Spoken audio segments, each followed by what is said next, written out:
यहाँलाई हार्दिक स्वागत छ भोइस अफ दलितमा। हामी नेपालको राष्ट्रिय राजनीतिमा दलित समुदायको पहुँच आजका दिनमा दलित समुदाय किन पछि परेका छन् यसका बारेमा हामी चर्चा गर्नेछौँ। यति बेला हामीसँग DWO का संस्थापक तथा पूर्व अध्यक्ष, DNFO का पनि अध्यक्ष र नेपाल समाजवादीका केन्द्रीय सदस्य र ICTR को पनि प्रतिनिधि हुनुहुन्छ र इन्टरनेसनल अलायन्स फर सोशल जस्टिसको पनि नेपाल प्रतिनिधि हुनुहुन्छ। यहाँलाई हार्दिक स्वागत छ कार्यक्रममा। हस्, धन्यवाद। आराम हुन्छ नि? हजुर, आरामै छु। अब आजका दिनमा नेपाली समाजमा नेपालको राजनीतिमा दलित समुदायहरू किन पछाडि परे, हामी यहाँमा जान्छौँ। अब नेपाली समाजमा दलितहरू पछाडि पर्नको खास कारण के हो भने यो सुरुवातदेखि नै खास गरेर जुन नेपालमा एउटा जात व्यवस्थाको सुरुवात भयो, त्यो जात व्यवस्थाको सुरुवातले गर्दाखेरि दलितहरूलाई अर्थ, शिक्षा र राजनीतिमा सहभागिता हुने कुराबाट वञ्चित गरियो, जसको कारणले गर्दाखेरि दलितहरूलाई पछिसम्म पनि तपाईको शिक्षा प्राप्त भएन, हैन, धन कमाउने ठाउँमा उनीहरूको सहभागिता कम भयो र त्यसपछि उनीहरूलाई सत्ता सञ्चालन गर्ने, राज्य सत्ता सञ्चालन गर्ने ठाउँमा उनीहरूको सहभागिता हुन सकेन। त्यसको परिणाम स्वरूप नै अहिलेसम्म समाजमा त्यसैको कारणले गर्दाखेरि पछाडि परिराखेको छ। अब त्यो पुरानो जमानामा ठिक छ, त्यति बेलाको त्यो प्रथा, त्यति बेलाको त्यो समाजमा थियो, त आजको नवीनतम युगमा आइसकेपछि, आज विज्ञान प्रविधि जगमा आइसकेपछि अझै पनि जातीय विभेद, अझै पनि अन्तर्जातीय विवाह गरेकै कारण पक्राउ पर्नुपर्ने, होइन, दलितको नारीहरू चाहिँ बदगिरी भएर मर्नुपर्ने, यो समाज कहिले अगाडि बढ्छ? यो समाज किन यस्तो भएको छ? खास गरेर अब यहाँले भने जस्तै त्यो सुरुवातको अवस्थामा थियो जब नेपालमा तपाईको प्रजातन्त्र आयो, होइन, त्यो प्रजातन्त्र भन्दा पनि आज भनौँ न बहुदलीय व्यवस्था 46 सालमा आइसक्यो। 46 सालमा आइसकेपछि दलितहरूलाई एउटा संवैधानिक रूपले राम्रो खालको व्यवस्था पनि भयो, खुला हिसाबले बोल्न पाउने, सङ्गठित हुन पाउने, पार्टी भनौँ न पार्टीमा आबद्ध भएर आफ्ना गतिविधिहरू गर्न पाउने, त्यसपछि छुवाछुत र भेदभावलाई दण्डनीय गरायो। यो भइसकेपछि दलितहरूको विगतको भन्दा राम्रो बेटर अवस्थामा अगाडि पुग्न लाग्यो र त्यस पछाडि करिब रूपले दलितहरूले आफ्नो अधिकारको लागि सङ्गठित भएर कामहरू अगाडि बढ्दै गए र जसले गर्दाखेरि समाजमा दलितहरूको विगतको तुलनामा आर्थिक रूपले, सामाजिक रूपले, शैक्षिक रूपले अगाडि बढे, तर जुन अपेक्षा गरिएको त्यो कुराहरू हुन सकेन। त्यसको पछाडिको कारण के हो भने नेपालको संविधान र कानुनलाई हेर्ने हो भने तपाईको संवैधानिक हिसाबले समान अधिकार दिइराखेको छ। माओवादी 10 वर्षे जनयुद्ध, त्यसै 62-63 को जनआन्दोलन, त्यस पछाडि 72 सालमा संविधान जारी भइसकेपछि संविधानले पनि धेरै कुराहरूको व्यवस्था गरेको छ, तर त्यो कुराको कार्यान्वयन हुन सकेन। यही कुरा जस्तो 2064 सालको निर्वाचनमा माओवादी जब चाहिँ सरकार जङ्गलबाट सरकारमा आयो, त्यसपछि पहिलो संविधान निर्वाचन भयो, त्यसमा धेरैजना भन्नाले पहिलो सङ्ख्यामा अलिक बढी सङ्ख्यामा दलित समुदाय संसद भए, प्रत्यक्ष निर्वाचन साधन थिए, तर त्यो सङ्ख्या घट्दै आयो क्या। अहिले आउँदाखेरि सङ्ख्या घट्दै आयो, राजनीतिमा पनि पहुँच नहुने, होइन, संवैधानिक आयोगको पनि दलित समुदायको नटाउने भने यसरी दलित समुदायलाई हेपेर चिपेर राख्दा पनि तपाईँले किन चुप लागेर बसेको भनेर बस्नुभएको आजका दिनमा छ नि? अब यो कस्तो छ भने दलितले चाहिँ मतदान गर्नुपर्ने, एमाले काङ्ग्रेसले माहौल जिताउनु पर्ने, उनले चाहिँ प्रधानमन्त्री बनाउनु पर्ने, होइन, उनले मतदान गर्नु पर्यो, प्रधानमन्त्री बनाउनु पर्यो, मन्त्री बनाउनु पर्ने, तर आम यत्रो 60 लाख दलित समुदाय जसले गाउँ घर बस्ती बनायो, जसले बाटो घाटो बनायो, उहाँहरू अहिले पनि थिचोमिचो पऱ्यो भने किन तपाईँ चुप लागेर बस्नुभएको भन्ने यो आम प्रश्न हो क्या। खास गरेर दलितहरूले यसको पछाडिको कारण के हो भने दलितहरूमा एउटा मोलतोल गर्ने, सौदाबाजी गर्न सक्ने शक्ति भएन। दलितहरूले जुन माओवादी जनयुद्धमा अथवा 62-63 को जनआन्दोलनमा जुन एउटा आन्दोलनमा लागेका थिए, आफ्नो शहादत प्राप्त गरे, त्यो गर्ने बेलामा दुईटा मुद्दाहरू थियो। एउटा चाहिँ समग्र देशको व्यवस्था परिवर्तन गर्ने उनीहरूको उद्देश्य थियो भने अर्को चाहिँ आफ्नो अधिकारहरू, छुवाछुत र भेदभाव अन्त्य गरेर समाजमा एउटा सम्मानित जीवनयापन गर्न पाउनुपर्छ भन्ने खालको कुरा थियो। तर नेपालको राजनैतिक पार्टीहरूको एउटा व्यवहार के भयो भने सिद्धान्तमा चाहिँ मिठो कुरा गर्ने, जनतालाई आश्वासन दिने, तर सत्तामा पुगिसकेपछि त्यसको एउटा कार्यान्वयन नगर्ने, एउटा बिर्सिदिने। नेपालमा जति पनि तपाईको 46 सालमा हेर्नुस् अथवा 62-63 को जनआन्दोलन पश्चातको कुराहरू हेर्नुस्, राजनैतिक मुद्दा चाहिँ पार्टीहरूसँग सरोकार भयो, भनौँ न गैर दलितहरूसँग सम्बन्धित भयो, त्यो चाहिँ कार्यान्वयन भयो। तर दलितहरूको सामाजिक आर्थिक मुद्दाहरू जो सम्बोधन गर्न पर्ने कुरा हो त्यो मुद्दालाई चाहिँ राजनीतिक दलहरूले बिर्से। तर चुनावको बेलामा चाहिँ फेरि तपाईँको दलितहरूको मुद्दाहरूलाई ल्याएर आउने, तर सत्तामा पुगिसकेपछि कार्यान्वयन नगर्ने भएको कारणले गर्दाखेरि पनि दलितहरू एउटा खालको अहिलेको अवस्थामा बाँचिराखेका छन्। तपाईँले भने जस्तै अन्तर्जातीय विवाहका समस्याहरू, छुवाछुतका समस्याहरू, देशको राजनीति पार्टीहरूमा दलितहरूको सहभागिता कुराहरू, राज्य सञ्चालन गर्ने ठाउँमा दलितहरूको सहभागिता कुराहरू एकदम न्यून छ। र यो कुरालाई विश्लेषण गरेर दलितहरूले अब हाम्रो अधिकार प्राप्तिको निम्ति हामी सङ्गठित हुनुपर्छ है। हामी अब पार्टीको कुरा त ठिकै छ, पार्टीको विचार दृष्टिकोणमा त लाग्नुपर्छ, तर पार्टीभित्रै पनि सङ्घर्ष गर्नुपर्छ। पार्टीभन्दा पनि बाहिर आफ्नो साझा मुद्दाको लागि संयुक्त रूपलाई सङ्गठित हुनपर्छ भनेर नै यो अभियानहरू चलिराखेको छ। अहिले मलाई लाग्छ दलितका लागि दलित अभियान भनेकै पनि त्यही हो जस्तो लाग्छ। तपाईँ अहिले ठ्याक्कै तपाईँले कुरा निकाल्नु जस्तो दलितका लागि दलित अभियानका संयोजक खैरसनले एक खालको एउटा नेपालबाट एउटा आन्दोलनको सिर्जना गर्नुभएको छ, एउटा बुलन्द आवाज गर्नुभएको छ। यसपछि तपाईँ भनाइ के छ? समर्थन छ, साथ छ, सपोर्ट छ कि ठिक छ कि बिर्से के भन्नुहुन्छ? मलाई लाग्छ अब खगेन्द्र सुनारको टिमबाट जुन अभियानहरू चलिराखेको छ यो चाहिँ समाजमा एउटा परिवर्तनको लागि सकारात्मक कुराहरू छ। किनभने राज्य सत्ताले कानुनले दिएको कुराहरू पनि कार्यान्वयन नगर्दाखेरि त्यो कुराहरूको कार्यान्वयन हुन पर्यो भनेर संविधानको कार्यान्वयन हुन पर्यो, दलितलाई खै भनेर जुन अभियानहरू अगाडि बढिरहेको छ यसले जनतामा एउटा सचेतना अभियानहरू बनाइरहेको छ। आफ्नो अधिकारहरूप्रति सङ्गठित हुने खालको वातावरण सिर्जना गरेको छ। आफूले अलिकति विगत र वर्तमानलाई के अवस्थामा छ भनेर सोच्ने खालको एउटा क्वेसन र गाउँमा एउटा भनौँ न ग्रासरुट लेभलदेखि राष्ट्रिय अन्तर्राष्ट्रिय हिसाबले एउटा सङ्गठित भएर जानुपर्छ भन्ने खालको कुराहरू एउटा दबाब दिइराखेको छ। यो चाहिँ मलाई लाग्छ पोजिटिभ कुराहरू छ। समाजमा परिवर्तन दुईटा तरिकाले हुने हो। एउटा चाहिँ वास्तवमा भन्ने हो भने नेपालको दलितहरूले त समाज परिवर्तनको लागि आफ्नो अधिकारको लागि जुन एउटा योगदान गरे, तपाईँको 7 सालदेखि 62-63 को जनआन्दोलनसम्म जुन योगदान गरे त्यो अनुसार त वास्तवमा संविधान जारी भइसकेपछि माथिल्लो लेभलबाट कार्यान्वयन गर्न पर्ने कुरा हो त, फेरि दबाब दिन पर्ने होइन।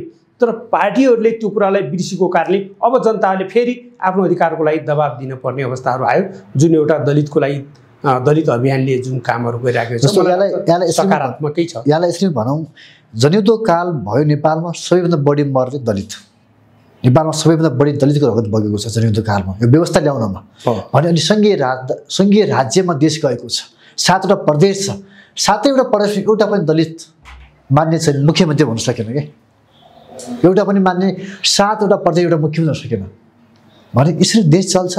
तपाईँले भने जस्तो अगाडि देशमा ठुलो योगदान दलितको छ। बाटो घाटो मात्र होइन, बन्दुक पड्काउने दलित समुदाय, राणा फाल्ने राजा फाल्ने युद्धको भूमिमा लड्ने दलित समुदाय। तर आज दलित समुदाय एक किन हुन सकेन भन्ने आम प्रश्न। तपाईँले एक किन हुन सक्नु भएन? किन दलित समुदाय एक ठाउँ उभिन सकेन? किन एकले गरेको आन्दोलन अर्कोले सपोर्ट गर्न सक्दैन? किन एकले अर्कोलाई माया गर्न सक्दैन? किन दलितहरू छरिएर बसेका छन् भन्ने आम प्रश्न छ क्या। तपाईँको भूमिका के अबको आगामी दिनमा दलित समुदायले के भन्न चाहनुहुन्छ? यहाँले भने जस्तै खास गरेर नेपाल एउटा भौगोलिक हिसाबले विविधता छ, धार्मिक हिसाबले विविधता छ होइन। अब विभिन्न खालको भाषाभाषीको हिसाबले विविधता छ।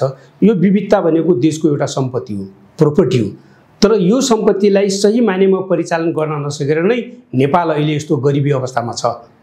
यहाँले भने जस्तै यो छुवाछुत भेदभावको कारणले गर्दाखेरि, एउटा छिचोमिचोको कारणले गर्दाखेरि देशमा यति ठुलो राजनीतिक परिवर्तन भइसके तापनि देश अहिले गरिब अवस्थामा भइराखेको छ।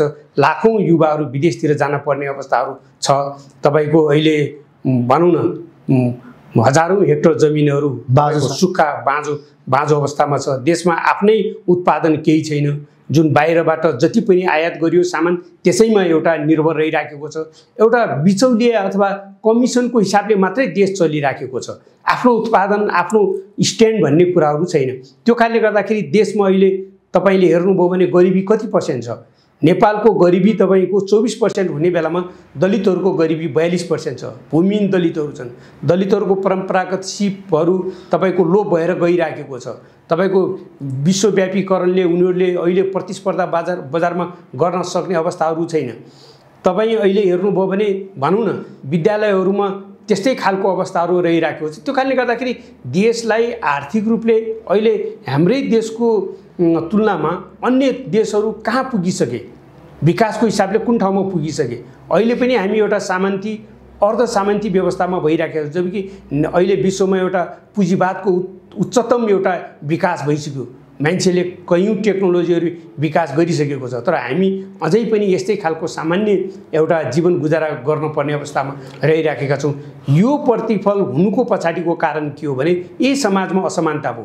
तपाईँको वितरणको कुराहरू, दलितहरूलाई तपाईँको अहिले लाखौँ दलितहरू भूमिहीन अवस्थामा छन्। अहिले सरकारी तथ्याङ्कमा हेर्नुभयो भने सरकारको जो स्रोत साधन जम्मा गरेर कार्यान्वयन गर्ने ठाउँमा दलितहरूको सहभागिता 4% भन्दा पनि कम छ, हैन? यस्तो अवस्थामा तमाम दलित समुदाय किन नउठेको के?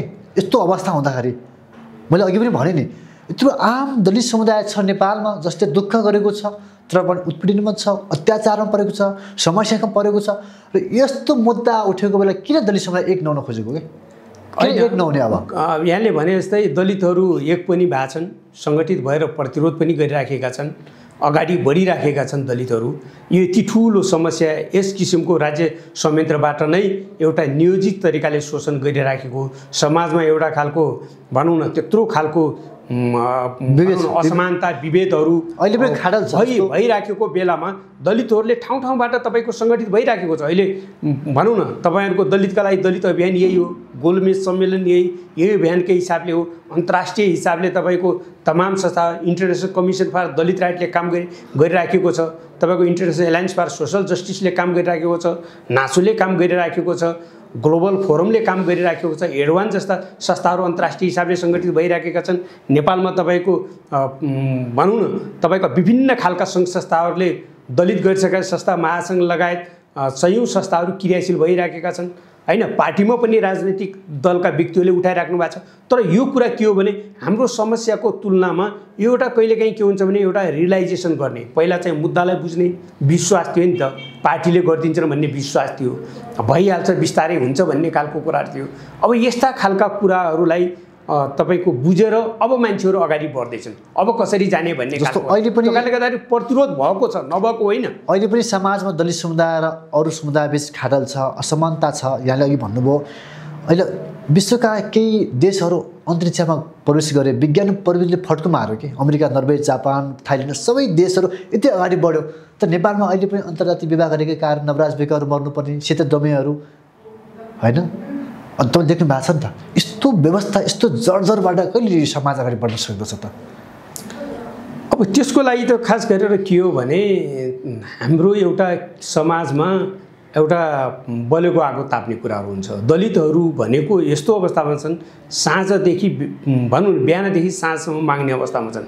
पार्टीमा गए पनि माग्नै पर्ने, सरकारसँग पनि माग्नै पर्ने, तपाईँको समुदायमा पनि माग्न पर्ने, अथवा यस्तो खालको बाली गरे प्रथाको हिसाबले तपाईँले देख्नुभयो होला। अहिले भनौँ न दलितहरू तपाईँको भनौँ न हलियाहरू छन्, हरुवा चरुवाहरू छन्, यस्तो खालको आर्थिक असमानता छ, शैक्षिक असमानता छ। शिक्षा नै तपाईँको म्याक्सिमम दलितहरू तपाईँको सरकारी स्कुलमा पढ्न पर्छ, जहाँ सरकारी स्कुलको तपाईँको एजुकेसनको क्वालिटी नै त्यति राम्रो छैन। बोर्डिङ स्कुलमा तपाईँको धेरै पैसा यहाँले हेर्नु भने मतलब यस्तो खालको अवस्था भएको कारणले गर्दाखेरि दलितहरूले तपाईँले भने जस्तै विभिन्न ठाउँमा सङ्गठित भएर बुझ्दै अब आफ्नो अगाडि एउटा पहिला त भित्रै अन्डरस्ट्यान्ड गर्न पऱ्यो नि त, बुझ्न पऱ्यो नि त, महसुसीकरण गर्न पऱ्यो नि त, हैन? पार्टीहरूलाई जुन सहयोग गरे, पार्टीहरूको बदमासी, हाम्रो बार्गेनिङ पावर पार्टीलाई त्यत्रो सत्तामा पुर्यायो, वर्गीय मुद्दा लगाउने पार्टीहरू सत्तामा पुगे, हैन?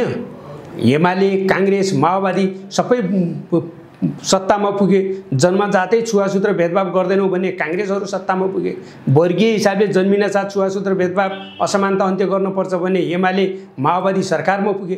तर खै त दलितले के पाए? त्यो कारणले गर्दाखेरि के हुन्छ भने यसको पछाडि के हुन्छ भने अब बिस्तारै दलितहरूले बुझ्दैछन् हरेक चिजको लागि दलितहरूको मुद्दामा सरकारले योजनाबद्ध कुनै कार्यक्रम ल्याएको छैन। नेपालमा छुवाछुत अन्त्य गर्ने अहिलेसम्मको हिस्ट्रीमा कुनै खालको योजना छैन। मौका परेपछि किस्ताबन्दीमा दलितहरूलाई अधिकार दिइएको छ। तपाईँको 47 सालमा दण्डनीय बनायो, त्यस पछाडि तपाईको 68 मा छुवाछुत कसुर र सजाय ऐन आयो, 58 मा राष्ट्रिय दलित आयो, 60 मा तपाईको सरकारवादी मुद्दा बनाइयो। भनाइ मतलब किस्ताबन्दीमा छ कि कुनै योजना छैन। यो त समाजको परिवर्तनको क्रममा छुवाछुत र भेदभाव अन्त्य भएर जाने दलितहरूको आफ्नो प्रयत्नबाट भएको छ। सरकारले आफ्नो इनिसिएसन लगेको छैन। कुनै पनि विभेदलाई असमानतालाई अन्त्य गर्नको लागि तीनटा कुरा हुने हो। एउटा कुरा नीति नियम चाहियो। नीति नियम भन्नाले संविधान ऐन कानुन चाहियो। त्यसपछि तपाईको संरचना चाहियो। संरचना पछाडि स्रोत साधन चाहियो। स्रोत साधन भनेको पैसा चाहियो, मानवीय स्रोत चाहियो। तर छुवाछुत अन्त्य गर्नको लागि यो फ्रेममा राखेर हेरौँ त कहाँ दिएको छ? छुवाछुत अन्त्य गराउनको लागि तपाईको कर्मचारी कहाँ छ? संरचना कहाँ छ? त्यो कारणले गर्दाखेरि यो चाहिँ नेपालमा छुवाछुत र भेदभावलाई टिकाउने भनेको राजनीतिक दलहरूले हो, पढे लेखेकै व्यक्तिहरूबाट टिकिराखेको छ। पढे लेखा सत्ताले नै यो टिकाइराखेको छ। राज्य सत्ताले नै यसलाई इनिसिएसन लिने हो भने छुवाछुत र भेदभाव अन्त्य हुन्छ। र यो कुरा महसुस गरेर अब दलितहरू सङ्गठित हुँदैछन्। एक ठाउँ उभिनु प्रदेशमा तपाईँ भनाइ भनेको अब दलित समुदायहरूले यति हेपेर चेपेर बस्ने होइन, अब एक ठाउँ उभिनुपर्छ भन्ने हो होइन। आगामी दिनमा पनि दलित समुदायका यस्ता खालको मुद्दाहरू उजुल्न पर्दै जाने होइन। अजित मिजार जस्ता मान्छेहरूको चाहिँ त्यत्रो लास अहिले पनि चाहिँ हस्पिटलमा छ, कोही नबोल्यो भने यस्तो थिचोमिचो यस्तो दबावमा दलित समुदाय बाँच्न सक्दैन। अब दलित समुदाय एक हुनुपर्छ भन्ने यहाँको मान्यता एकदम।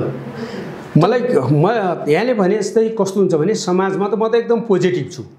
यो विभिन्न खालको जति पनि भइराखेको छ, दलितहरू सङ्गठित छैनन्, क्रियाशील छैनन् भन्ने कुराहरू होइन। दलितहरू क्रियाशील भइरहेका छन्, सङ्गठित भइराखेका छन्।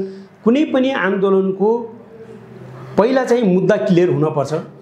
त्यस पछाडि तपाईको एउटा विचार चाहिन्छ, विचार बुझ्न पर्यो, परिवर्तनकारी विचार हुन पर्यो। त्यस पछाडि त्यो परिवर्तनकारी विचारले आबद्ध भएर सङ्गठित हुन पर्यो। मान्छे सङ्गठित भइसकेपछि त्यहाँ सङ्गठित भइसकेपछि त्यसरी उसले चाहिँ शान्तिपूर्ण तथा दबावमूलक अभियानहरू सञ्चालन गर्छ, जनतालाई सचेत गराउने काम गर्छ। र तपाईको त्यस पछाडि तपाईको के हो भने साझा एलायन्सको कुराहरू आउँछ। कुनै पनि परिवर्तन समाजमा परिवर्तन हुनको लागि नियोजित परिवर्तन हुनको लागि साझा एलायन्स भनेको मतलब भोलि एउटा यस्तो समय आउँछ जहाँ तपाईको दलितलाई दलित अभियानहरू, जनवर्गीय सङ्गठनहरू, राजनैतिक दलमा लागेका व्यक्तिहरू, दलित सेवा सङ्घ, दलित गैरसरकारी संस्था महासङ्घ, तपाईको भनौँ न यी जति पनि सङ्घ संस्थाहरू छन् तिनी सबै संस्थाहरू र व्यक्तिगत हिसाबले पत्रकारहरू सबै बुद्धिजीवीहरू एउटा ठाउँमा आएर एउटा जोइन्ट हिसाबले अभियान जान्छ भन्ने मलाई लाग्छ। त्यो कारणले गर्दाखेरि यसलाई चाहिँ हामीले बुझ्नुपर्ने कुरा के हो भने समाज परिवर्तनको लागि समय लाग्छ, पोजिटिभ डाइरेक्सनमा गइराखेको छ। यो बुझ्नलाई केही समय लाग्छ, तर चाहिँ यो अवश्य पनि छुवाछुत भेदभाव अन्त्य भएर एउटा समाजमा समानता हुन्छ भन्ने मलाई लाग्छ। अब अन्त्यमा जस्तो अहिले यो दलितका लागि दलित अभियानले गरेको आन्दोलन अथवा यसको चाहिँ मुख्य नेतृत्व खैर सुनाले गरेको जुन खालको कार्य छ, जुन खालको अभियान छ, यसलाई के भन्नुहुन्छ तपाईँको अन्त्यमा?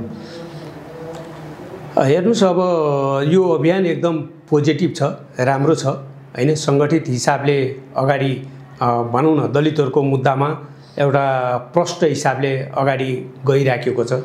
संविधानको कार्यान्वयन नै प्रमुख मुद्दा भएको हुनाले नेपालको संविधानले दिएका प्रावधानहरूको, दलितहरूको प्रतिनिधित्वको कुराहरू, छुवाछुत र भेदभाव अन्त्यको गर्ने कुराहरू भयो, तपाईको न्यायपालिका, कार्यपालिका र व्यवस्थापिकामा दलितहरूको सहभागिताको कुराहरू भयो, राजनैतिक दलहरूमा सहभागिताको कुराहरू भयो होइन, दलितहरूलाई भूमिको कुरा, शिक्षाको कुरा, स्वास्थ्यको कुरा, समाजमा एउटा सहभाव र सहकार्यको कुराहरूलाई, जुन मुद्दालाई एउटा दलितका लागि दलित अभियानले जुन अगाडि बढाइराखेको छ यो चाहिँ सकारात्मक छ। यसलाई चाहिँ अझ जनताको बिचमा एउटा प्रष्ट हिसाबले लिएर जानुपर्छ। र मलाई लाग्छ समाजमा हेर्नुहोस्, हामीले हेर्ने अहिलेको अवस्थामा दलितहरूले यो अभियानमा दलित तथा गैर दलित संयुक्त हिसाबले धेरै गैर दलितहरूबाट पनि पोजिटिभ सकारात्मक सहयोगहरू भइराखेको छ। कहिल्यै पनि समाजमा हामी एउटा जात र वर्गलाई हिसाबले होइन, छुवाछुत र भेदभावको कुरा गर्दाखेरि कुनै जात र वर्गको मुद्दाहरू होइन। यो एउटा छुवाछुत र भेदभाव कसले गर्छ गर्दैन भने दलितभित्र पनि छुवाछुत र भेदभाव, यदि दलितले दलितलाई विभेद गर्छ भने त्यो पनि हाम्रो लागि दुश्मन हो, हामी भनौँ न त्यो पनि गलत कुरा हो। दलित र गैर दलितको बिचमा पनि तपाईको व्यक्तिहरू, गैर दलितहरूले पनि हामीलाई सहयोग गरिरहेको छ, उहाँहरू हाम्रो सहयोगी हो, मित्र हो भनेको मतलब जोइन्ट हिसाबले जानुपर्छ र सहकार्य हुनुपर्छ। यहाँ कुनै धर्म, जात, वर्गको हिसाबले छुवाछुत र भेदभावलाई केन्द्रबिन्दुमा राखेर उसको व्यवहार, उसको प्रवृत्तिलाई हामीले विश्लेषण गरेर जानुपर्छ। त्यो कारणले गर्दाखेरि कुनै जातमा